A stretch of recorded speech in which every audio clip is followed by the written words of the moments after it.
Welcome to The Explainer. Today, we're going to dive into the building blocks of really descriptive language. We are going to unlock the power of two specific kinds of words that can take your writing and speaking from, just okay to absolutely fantastic.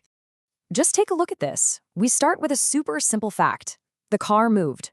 I mean, it gets the job done, but it's pretty bland, right? Now watch what happens when we just add two little words. The sleek sports car moved swiftly. All of a sudden, you're not just reading a sentence, you're actually picturing a scene. It's a total game changer. So how do we actually get that power?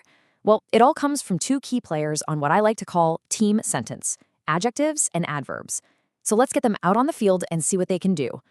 Okay, first up, we've got the adjective. Think of this one as the team's detail specialist. Its number one job is to add all that color, texture, and specific info to the nouns and pronouns in a sentence. The people, places, and things. So what's an adjective's core job? Well, it's basically to answer a few key questions about whatever it's describing. It's kind of like a reporter, always digging for a little more detail. Adjectives are really all about answering these questions. Like, what kind of tomato is it? A vine-ripened one. Which car are we talking about here? That car. How many days are left? 3 days. See? They give us those specific details that make everything so much clearer and way more interesting. And here's a fun fact that actually surprises a lot of people. Some of the most common words we use, a, an, and the, they're adjectives. They're called articles, and their job is to help answer that which one question, pointing out one specific thing from a group. And you know what? Adjectives are pretty flexible. They don't always have to be right next to the noun they're describing. For instance, in the sentence, the lemon is old and withered, the words old and withered come way at the end, but they're still clearly describing the lemon. Pretty cool. All right, it's time to meet our second player, the adverb. Now, if the adjective is the detail specialist, then the adverb is definitely the versatile player on the team.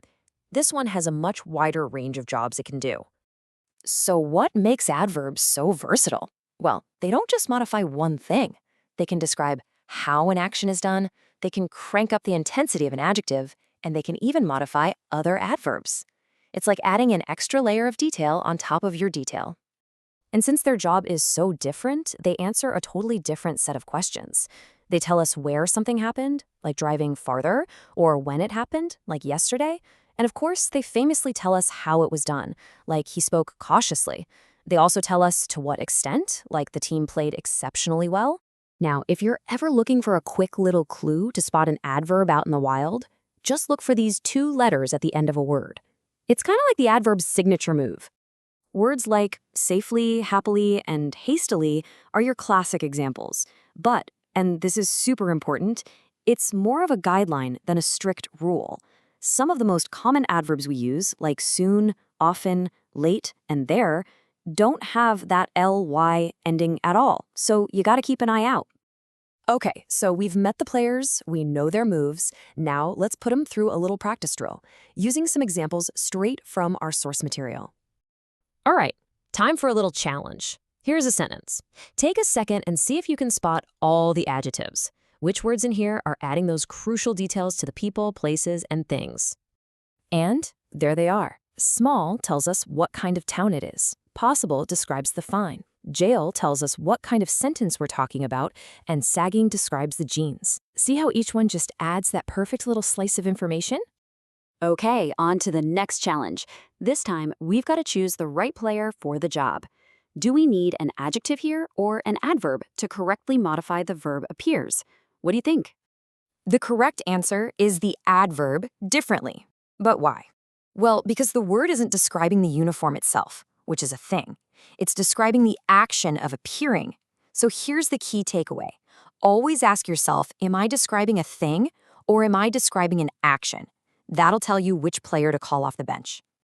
Let's wrap all this up by looking at how mastering these two types of words really is like gaining a communication superpower. So here it is, the ultimate cheat sheet. If you're describing a thing, an apple, a car, an idea, you need an adjective.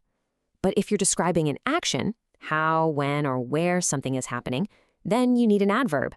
One is for nouns, the other is for verbs. Simple as that. And honestly, that's why any of this really matters. Getting this fundamental difference is what lets you paint a really vivid picture with your words. It lets you show your audience what's going on, instead of just telling them. So, the next time you're writing an email, a story, or hey, even just a text message, think about these two players. How are you going to use the right adjectives and the right adverbs to make your own sentences pop and really bring your ideas to life?